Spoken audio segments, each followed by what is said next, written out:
राधे राधे, हरे कृष्ण। आप सभी का दिन शुभ हो। अब सुनिए अमर सुहाग की कथा। एक ब्राह्मण ब्राह्मणी थी, उनकी 5 बेटियां थीं। पांचों बेटियां विधि विधान से तुलसी शालिग्राम की पूजन करके कार्तिक अमर सुहाग की कथा सुनती थी।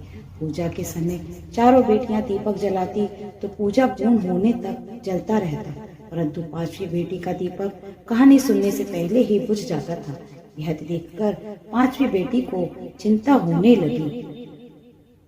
सभी बहनों का दीपक तो जलता है, मेरा दीपक ही बुझ क्यों जाता है। एक दिन 5वीं बेटी ने घर जाकर माँ को सारी बात बताई। तब माँ ने कहा, बेटी इसमें चिंता की कोई बात नहीं, कल से तू दीपक में ज्यादा घी डालना और बाती को बड़ा रखना। बेटी ऐसा ही करने लगी। कुछ समय पश्चात ब्राह्मण ने 5 बेटियों का विवाह कर दिया।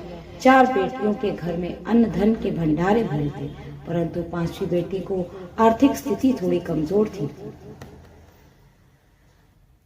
उसका पति जंगल से लकड़ी काटकर लाकर घर चलाता था, परंतु इतना कुछ होने के बाद भी 5वीं बेटी संतोषी व बहुत ही समझदार थी।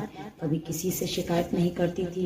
विवाह के बाद भी कार्तिक मास में नियम निष्ठा से तुलसी शालिग्राम जी की पूजा करती, कार्तिक स्नान करती। एक दिन उसका पति कम लकड़ियां लेकर घर आया तो उसने पूछा, क्या हुआ, आज लकड़ी क्यों कम लाए हो।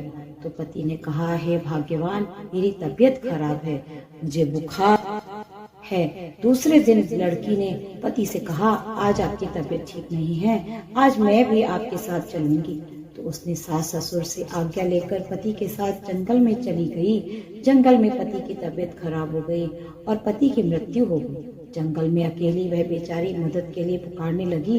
पति का सिर गोद में रखकर विलाप करने लगी। रोते रोते श्री कृष्ण भगवान को पुकारने लगी कि हे कान्हा, हे शालिग्राम, तुलसी मैया, मैंने सदैव आपका पूजन किया है, आपका ध्यान बंधन किया है, प्रतिदिन आपको सींचा है और प्रतिदिन दीप दान किया है। आपके सिवा मेरा कोई नहीं है। मैं घर जाकर अपने बूढ़े सास ससुर को क्या कहूंगी।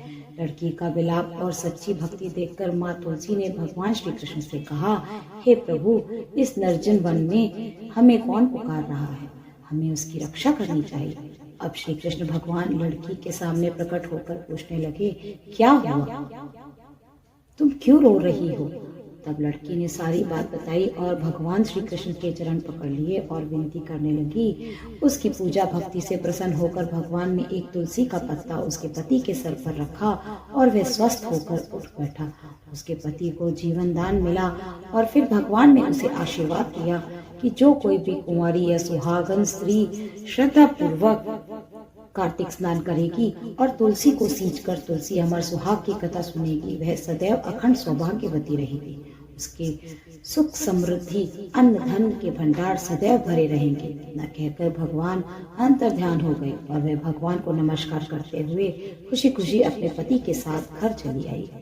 घर आकर उसने देखा कि उसके मिट्टी के कच्चे मकान की जगह बहुत बड़ा महल बन गया है और उसके सास ससुर सोने चांदी से लदे हुए हैं। यह देखकर लड़की बहुत प्रसन्न हुई और अपने पति सास ससुर के साथ आनंद पूर्वक रहने लगी।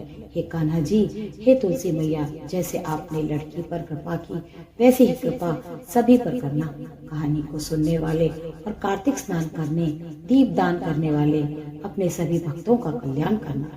प्रेम से बोलिए श्री तुलसी शालिग्राम भगवान की जय। जय तुलसी मैया।